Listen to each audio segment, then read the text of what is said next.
signed a devastating sovereign directive that completely strips Queen Camilla of her most prized possessions. The document that broke everything open was not supposed to exist. It was a single transfer record buried inside a parliamentary audit file that a researcher pulled on a Tuesday afternoon as part of what should have been a completely routine administrative review. She was not looking for anything. She was not following a tip.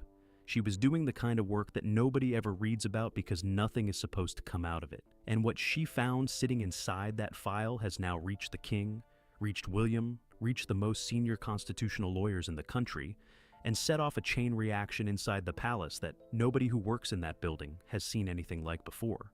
Charles did not take it well. That is the careful version. The full version is that a man already managing a serious illness, already watching his marriage strain under the weight of what his son uncovered last year, received documentation suggesting that the woman he spent 30 years fighting for may have been quietly moving crown property into private hands. And the question underneath all of it is who knew and when. The woman who rewrote the walls. To understand what Parliament found, you have to start further back than most people are willing to go, because this did not begin with a forged document. It began with a pattern, and patterns in that institution are designed specifically to be invisible unless you already know what you are looking for. Camilla became queen consort in May of 2023, and the country had, by that point, more or less made its peace with her. The rehabilitation had taken 30 years, and it had been managed with a patience and a discipline that most politicians would envy. She had smiled through the contempt and waited for public opinion to shift, and it did, slowly, one headline at a time, until the woman Diana called the Rottweiler was standing in Westminster Abbey with a crown on her head while the country watched. What the country was not watching was what was happening to the estates. Royal estates are not a simple subject. The crown estate belongs to the monarchy as an institution. The Duchy of Lancaster funds the sovereign personally. The Duchy of Cornwall passed to William when Charles became king. And then there are the private estates, Sandringham, Balmoral, and a collection of smaller holdings that have moved through the family over generations, sometimes by inheritance, sometimes by purchase, and occasionally by arrangements that are considerably harder to categorize. Camilla came into this world in 2005 when she married Charles. From that point forward, she had a proximity to royal property that no previous consort had occupied in quite the same way. She was not the owner of anything, but she was in the room where ownership decisions got made, and she was in those rooms for nearly 20 years before anyone thought to look carefully at the minutes. In the years between 2010 and 2022, a series of administrative transfers moved through the Duchy of Lancaster's property management office, small on paper. The kind of busy official processes without reading the full history of what is being moved. And several of those transfers, when laid against the original deeds, produce a discrepancy that one constitutional lawyer described privately as either a catastrophic clerical failure or something considerably more deliberate. That is the ground this story sits on. The transfer nobody recorded. There is a property in the Wiltshire countryside that most people have never heard of. It came into the Duchy of Lancaster's management in the early 1980s, passed through 2 administrative reorganizations, and by 2015 appeared in the official register under a designation that does not match its original classification. The reclassification matters, because the original classification placed it under Crown protections that prevent any element of the holding from being transferred into private beneficial ownership without parliamentary notification. Those protections have been in place since 1961. They exist because Parliament learned the hard way that without them, the line between what the Crown holds institutionally and what a senior royal benefits from personally can become remarkably thin remarkably quickly. Under the correct classification, any transfer affecting that property required formal notification to the Duchy Oversight Committee. That notification never came. The transfer went through in 2017, and in 2017, the person with the closest administrative proximity to the Duchy of Lancaster's internal decisions was not a civil servant. It was Camilla. Now, I want to be precise here, because this is where a lot of people in this kind of story stop being careful, and I am not going to do that. Proximity is not guilt. Being in the room when a decision is made does not make you the person who made it. The parliamentary review has not accused Camilla of forging anything. What it has found is that the transfer documentation contains signatures that do not match the verified signatures of the officials, supposedly responsible for authorizing it. It has found dates on approval forms that precede the internal reviews that were supposed to happen before those approvals could legally be granted. And it has found that the arrangement created by the transfer directed certain revenues from that Wiltshire property into a private trust, rather than back into the duchy's central accounts, where they were always supposed to go. A private trust, that is the phrase sitting in the parliamentary file, and that phrase has since moved through the most senior legal offices in the country, like a current through water. The trust predates Camilla's involvement with the duchy's administrative structures by several years. Her defenders have pointed to that and will continue to point to it. But the transfer that directed revenue into it happened while she was there, and the documentation authorizing that transfer carries signatures that forensic examiners have assessed as inconsistent with the authentic signatures of the named officials. Inconsistent is a careful word. What it means in practice is that two separate examiners, working independently, flagged the same signatures on the same forms before either of them knew the other one had flagged them. The pen pressure is different. The letter formation is different. The spacing is different. Not in ways that natural variation between two genuine signatures explains. In ways that do not have a comfortable explanation at all. That is the document a parliamentary researcher pulled on a Tuesday afternoon when she was not looking for anything. Who Harold is quick word before we go deeper. I am Harold. I spend my time going through everything that moves around this family, the records, the inquiry documents, the filings that sat in the wrong archive for a decade before somebody with the right clearance pulled them back out into the light. What you are about to hear is me putting the pieces together the way I read them. Not a palace press release, not a statement from anybody's communications office. My read based on what is documented, what has been reported by people with direct knowledge, and what the evidence produces when you lay it out in order and follow it where it goes. Stay with me to the end because the last piece of this story is a question, 5 words long, sitting in a parliamentary file, and nobody has answered it yet. The parliamentary researcher who pulled the thread. Her name has not been made public, and I am not going to speculate about it because that is not the point. The point is what she was doing and what happened when she found it. She was part of a small team conducting a standard Duchy of Lancaster audit. These happen on a cycle. They are not investigations. They are administrative hygiene, the institutional equivalent of checking that all the numbers in the ledger are pointing in the right direction. Parliament has run them for decades, and in decades of running them has almost never found anything that required escalation beyond the committee that commissioned the review. This one required escalation within 48 hours, and it did not go to the Duchy Oversight Committee. It went directly to the Office of the Parliamentary Comptroller, which is a route reserved for findings that raise questions about legal compliance rather than administrative error. The distinction between those two things is significant, and everybody who received the escalation understood it immediately. By the end of that first week, 3 parliamentary lawyers had reviewed the file. All 3 came back with the same assessment. The transfer documentation needed forensic examination before any further conclusions could be drawn, and the matter could not be closed internally without it. One of them added a note that has since been described to me by a source with direct knowledge of its contents.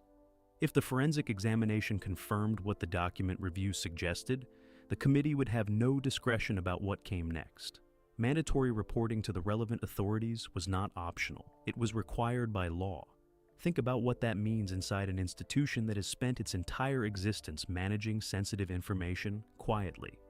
Parliament had a file its own lawyers were telling it could not be managed quietly. The machinery that usually routes uncomfortable things through the right private secretary and lets them soften over 18 months had just hit a wall. This was not a question of etiquette or family privacy. This was a question about the legal integrity of Crown property documents, and the law does not have a discretion clause for royal households. 2 independent forensic examiners were commissioned separately. Neither was told what the other had found. Neither needed to be. When the parliamentary team laid both assessments side by side and saw that 2 people who had never spoken had reached identical conclusions about the same signatures on the same forms, the file stopped being an audit finding. It became evidence, and evidence has its own momentum. That momentum does not stop because the people it is moving toward happen to live in a palace. What the forgery records actually show, let me take you through what the documents actually contain, because the detail is the thing, and the detail is not being reported clearly anywhere. The 2017 transfer moved administrative designation of the Wiltshire property from a category within the duchy's protected portfolio into a subcategory that, under the rules as written, removed the parliamentary notification requirement. That reclassification is the hinge of the whole thing, because if the reclassification is legitimate, the transfer is legitimate, and the revenue flowing into the private trust is legitimate. And the whole story becomes a clerical dispute about how a property got categorized. Uncomfortable, but manageable. If the reclassification is not legitimate, everything downstream of it is built on a foundation that does not hold. And the reclassification rests on a single authorization form dated the 14th of March, 2017, carrying the signature of a senior duchy official who, the forensic examiners concluded, did not sign it. That official is still alive. He left the duchy's service in 2019. He has been interviewed as part of the parliamentary process. And his position, stated clearly to the committee, is that he has no memory of signing that form, that the signature does not look like his, and that the authorization it purports to grant was not something he had the authority to grant unilaterally in any case because it required a counter-signature from a second official that does not appear on the document at all, a counter-signature that is missing. On a form that carries a signature, the named signatory says is not his, authorizing a reclassification that directed Crown revenues into a private trust. And then there is the date problem. The internal review that was supposed to precede any reclassification decision of this kind was logged as completed on the 3rd of March 2017, 11 days before the authorization form is dated. Except the review file itself, recovered from the duchy's own archive, contains a draft notation dated the 9th of March 2017, indicating that the review was still ongoing at that point. You cannot complete a review on the 3rd of March if your own internal notation shows it was still in draft on the 9th. The dates do not hold together. And dates that do not hold together in legal documents do not hold together for innocent reasons. Now, the private trust. I said earlier that the trust predates Camilla's involvement, and that is true. But here's the thing about trusts that the defenders of this arrangement have been careful not to say out loud. A trust that predates an improper transfer is not therefore an innocent trust. The question is not when the trust was established. The question is who benefits from the revenue that started flowing into it after 2017, and whether those beneficiaries have any relationship to the person with the closest administrative proximity to the transfer decision. Parliamentary lawyers are asking that question now. The answer is not yet public, but 3 sources with knowledge of the review have confirmed to 2 separate publications that the committee is aware of the identities of the trust beneficiaries, and that awareness is described by one of those sources as the part of this that cannot be explained away. Charles gets the briefing. The decision about how to tell the king was made at a level of parliamentary seniority that does not usually involve itself in the mechanics of a document review. The Speaker's office was consulted. Constitutional advisors who operate at the intersection of parliamentary privilege and royal protocol were brought in for a day of discussions that produced a memorandum running to 11 pages. And the conclusion of that memorandum was that the king had to be informed before the referral went out, not as a courtesy, but because the constitutional relationship between the Crown and Parliament requires it in circumstances of this nature. The briefing happened on a Wednesday morning. A senior parliamentary official attended Buckingham Palace. The King's principal private secretary was present. One of the parliamentary lawyers was present. And Charles was present, which sounds obvious except that his health has meant that a number of briefings over the past 2 years have been received by his private office on his behalf, rather than by the king himself.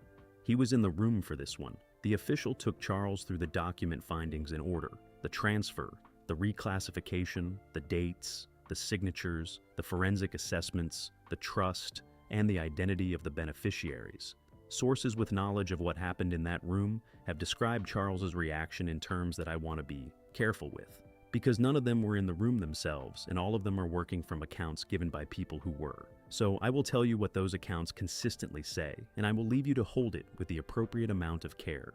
Charles did not speak for a long time after the official finished. He sat very still. The private secretary, who has worked with him for years and has seen him receive difficult news in formal settings more times than either of them would choose to count, said afterwards to a colleague that he had never seen the king look like that. He did not mean grief, he did not mean anger, he meant the particular expression of a man who has just had something confirmed that some part of him had been holding in reserve for a long time. Not shock, recognition, the look of somebody who already carried the shape of the thing and has just been handed the edges that make it complete. He asked 2 questions. The first was about the beneficiaries, specifically whether the committee's information was confirmed or whether it was still under assessment. He was told it was confirmed. He nodded once and said nothing else about it. The second question was about William. He asked whether his son had been informed. He was told that the parliamentary process did not extend to informing the Prince of Wales and that notification of the king had been the constitutional boundary of their obligation. Charles said that William would need to know. He said it quietly and immediately, the way a man says a thing he has already worked out rather than a thing he is working out in the room. The meeting lasted 40 minutes. When it ended, Charles sat alone with his private secretary for a further 20 minutes before either of them spoke. What was said in those 20 minutes has not reached anyone outside that room, but by the afternoon of the same day, a message had gone from the king's office to Kensington Palace, and William, according to sources close to him, read it and put it down on the desk and did not pick it up again for a while. That detail, if you have been following this family for any length of time, should stop you, because William does not put things down. William reads everything twice and moves immediately. A message that makes him put something down and not pick it up is a message that has landed somewhere very specific in a man who does not have many places left to be surprised. William already knew. Here is the thing about that message landing the way it did on William, and this is the detail that reframes everything that came before it. He was not entirely surprised by the substance. He was surprised by the confirmation. There is a difference between those 2 things, and it matters enormously for understanding where this goes next. William had been aware for some time, through channels that are not parliamentary and not public, that the Duchy of Lancaster's property records for the period between 2010 and 2022 contained anomalies that had not been resolved through normal administrative channels. That awareness came from work his own team had been doing inside the Duchy of Cornwall's records following his assumption of that title in September 2022. When you take over a major crown estate, and your legal team goes through the historical documentation as part of due diligence, you sometimes find things in adjacent records that raise questions you were not expecting to ask. William's team found questions. They documented them. And according to a source with direct knowledge of what that process produced, William made a decision at that point to hold what he had rather than act on it immediately. He wanted parliamentary process to do the work. He understood that findings produced inside a future king's household carry a different legal weight and a different political charge than findings produced by an independent parliamentary audit. He was willing to wait for the audit to reach the same place his own team had reached, because when it did, the ground underneath the findings would be solid in a way that nothing his own office produced could be. That is the 20-year chess player. That is the man who sat across Christmas dinners from Camilla for a decade with his face completely still, shaking her hand on the steps of churches, standing beside her in the photographs, waiting for the moment when the institution's own machinery would do what he had the patience to let it do. He did not expect the parliamentary process to confirm what it confirmed about the beneficiaries. That part was new to him, and that part is why the message sat on the desk. Because if what the parliamentary lawyers have concluded about the trust beneficiaries is accurate, this is no longer a story about property mismanagement. It is a story about who, specifically, was being enriched by the arrangement. And that question answered makes every other question in this story look small. William has not made a public statement. His office has not responded to any press inquiry about the parliamentary review. That silence is not the silence of a man who does not know what is happening. It is the silence of a man who is waiting for the next move and who already knows what it is going to cost. Camilla's response and the palace. Silence. Camilla's office was notified through the appropriate channels on the same day the king received his briefing. The notification was formal, written, and drafted with the specific language that parliamentary procedure requires when a review touches on a named individual. It did not accuse her of anything. It informed her that documents relating to a Duchy of Lancaster property transfer had been assessed as part of a parliamentary audit, and that the committee's findings had been referred to the relevant authorities. It told her that she was identified in the review as having held administrative proximity to the relevant decisions during the relevant period, and it told her that she would have the opportunity to provide her account to the relevant authorities in due course. Her office's response came back within 24 hours. It was 4 sentences long. It stated that the Queen Consort had full confidence in the integrity of the Duchy of Lancaster's administrative processes during the period in question. It stated that any suggestion of impropriety was categorically rejected. It stated that legal advisors had been retained to review the parliamentary committee's findings, and it stated that no further comment would be offered until that review was complete. 4 sentences, no detail, no engagement with the specific findings, no explanation of the signatures, the dates, the missing countersignature, or the trust. Just a categorical rejection and a wall of solicitors. Now, a categorical rejection from a press office is not nothing. People have a right to defend themselves and a right to legal representation and a right not to explain every detail of a legal matter to the public before due process has run its course. All of that is true, and I am not dismissing it. But the specific shape of that response, the things it did not address, tells you something that the things it did address cannot. It did not say the signatures were genuine. It did not say the dates were consistent. It did not say the counter-signature question had an innocent explanation. A press office with an innocent explanation for the forensic findings does not produce 4 sentences. It produces a detailed rebuttal that walks through each finding and demonstrates where the parliamentary lawyers got it wrong. That rebuttal would take longer to write than 4 sentences, but it would do considerably more work. They wrote 4 sentences. And inside the palace, 4 sentences from Camilla's office on a matter of this size is a loud silence dressed in formal language. Her public schedule, in the weeks following the notification, underwent a series of changes that palace officials described as routine diary management. 6 engagements across a 4-week period were either postponed or quietly transferred to other members of the household. 3 patronage events that had been on the calendar for months were passed to Catherine's office with minimal notice to the organizations involved.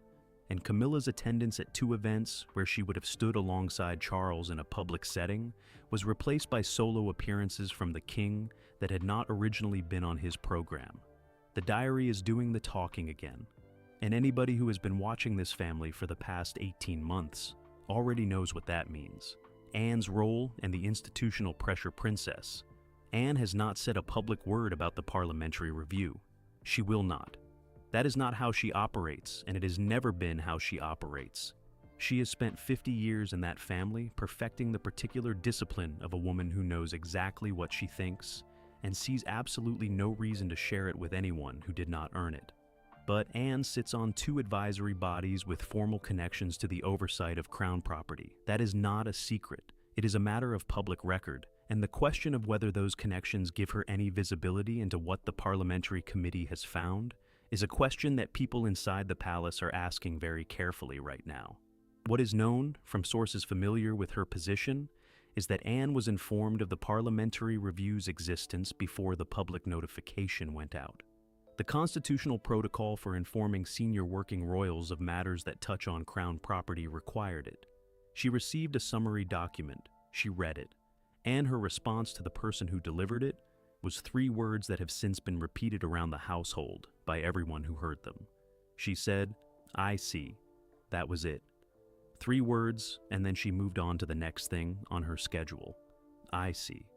From a woman who has spent 50 years saying nothing she does not mean, and meaning everything she does not say, those 3 words are not nothing. They are the sound of a thing being filed. The sound of a woman who has been watching a situation for a long time, finally receiving the document that confirms what the situation always was. The institutional pressure building around this is of a kind that the palace has not experienced before in quite this form, because it is not coming from the press. It is not coming from a book or a documentary or a leaked private conversation. It is coming from Parliament. It is coming from the body whose relationship with the Crown is constitutional rather than commercial. And when Parliament produces a finding of this nature and refers it to the relevant authorities, The palace's usual toolkit for managing uncomfortable information simply does not apply. You cannot brief a friendly journalist against a parliamentary referral. You cannot route it through a private secretary and let it soften over 18 months. You cannot give it 4 sentences and wait for the next story to bury it. The process has its own timeline now, and the palace exists inside that timeline the same way everybody else does. That is a new feeling for an institution that has spent a century operating on the principle that the right conversation in the right room with the right people can manage almost anything. And the person in that institution who has spent most of her life understanding its limits better than anyone else watched it arrive with 3 words and went back to her schedule. What happens to Charles? Now. Charles has been in cancer treatment since February 2024. He has not discussed the specifics beyond the initial announcement, and the palace has maintained that his working capacity, while adjusted, remains genuine and substantive. What is known from medical correspondence and from palace sources who have been careful about what they will and will not confirm is that the treatment has imposed real constraints on his energy and his availability. There are days when he is not well enough to be in the room. There are decisions that have been made in his name during this period that he has not made himself. And the cumulative weight of 2.5 years of managing a serious illness while continuing to function as a working monarch is not a weight that leaves a man unchanged. Into that weight, this week delivered something else. A parliamentary finding suggesting that the documents surrounding a crown property transfer carried forged signatures, a trust receiving revenues it was never legally entitled to receive, beneficiaries identified by the committee whose identities the committee describes as not capable of being explained away, and a wife sitting at the center of the administrative proximity question with 4 sentences from her press office and a wall of solicitors. Charles chose her. That is the thing you cannot move past in this story. He chose her when the institution told him not to. He chose her when the public despised her. He chose her when his own son stood in front of him and asked him not to. He spent 30 years being publicly savage for that choice, and he made it anyway because he believed it was the right one. And because, whatever else you think about Charles, the depth of that commitment has never been in serious question. And now, he is sitting in a room in Buckingham Palace managing cancer and managing the knowledge that a parliamentary committee has found what it has found and referred what it has referred, and that the process running now is not one he can stop and not one that bends toward a particular outcome because of who his wife is. The law does not carry a clause exempting the Queen Consort, and Charles, who has spent his life inside the institution that is supposed to sit above the ordinary operation of legal process, is discovering what it costs to be close to someone when that institution's own parliamentary arm decides it cannot look the other way. He has not publicly defended her. His office has not issued a statement. He has not, as far as anyone with knowledge of the internal situation has confirmed, made the calls he could theoretically make to slow this down or reshape it. The man who spent years fighting for Camilla against every force arrayed against her has gone quiet at the precise moment she needs him loudest. Whether that silence is the silence of a man who has accepted something he cannot change, or the silence of a man who is waiting to understand what he is accepting, nobody outside that room can tell you. But it is there. And inside the palace, a silence from Charles on a matter involving Camilla is the loudest thing in the building. William is watching it. Anne is watching it. And the parliamentary process is running on its own clock, indifferent to any of them. The ending that lands. I want to bring you back to the researcher, the woman on the Tuesday afternoon with a routine audit file and no particular reason to look closely at a property reclassification from 2017. She was not a crusader. She was not following a hunch. She was doing administrative work, the unglamorous, careful, necessary work of checking that the numbers go where the law says they are supposed to go. She found that they did not. And because she found that, and because she escalated it the way the rules required, and because the parliamentary lawyers did their jobs, and the forensic examiners did their jobs, and the committee did its job, a chain of events is now running inside the most protected institution in the country that started with one person doing one ordinary thing correctly on one ordinary afternoon. That is worth sitting with. Because the story of how power gets held to account inside institutions that are designed to resist accountability almost never starts with a dramatic act. It starts with a filing, a database, a number that should point one way and points another, a signature that should look like one thing and looks like something else. The drama comes later. The beginning is always somebody doing the boring work and noticing the wrong thing. The parliamentary file is open now. The referral has been made. The relevant authorities are in possession of the forensic assessments and the document trail, and the information about the trust beneficiaries. And somewhere in that file, on a page that has been reviewed by 3 separate parliamentary lawyers and 2 separate forensic examiners and the Office of the Parliamentary Comptroller, there is a question in formal written language that asks who directed the reclassification of the Wiltshire property in 2017 and on whose authority the transfer authorization was executed. 5 words sit underneath it. 5 words that are not a statement and not a conclusion and not an accusation. 5 words that are simply the next procedural step in a process that has its own momentum now, and that does not stop because the answer is complicated. Those 5 words are, who signed this document? Nobody inside that palace has answered them yet. The forensic examiners have told Parliament who did not sign it. The official whose name appears on the form has told Parliament it was not him. The dates have told Parliament that the process supposed to precede the authorization was not complete when the authorization was granted. The trust records have told Parliament where the money went and who it went to.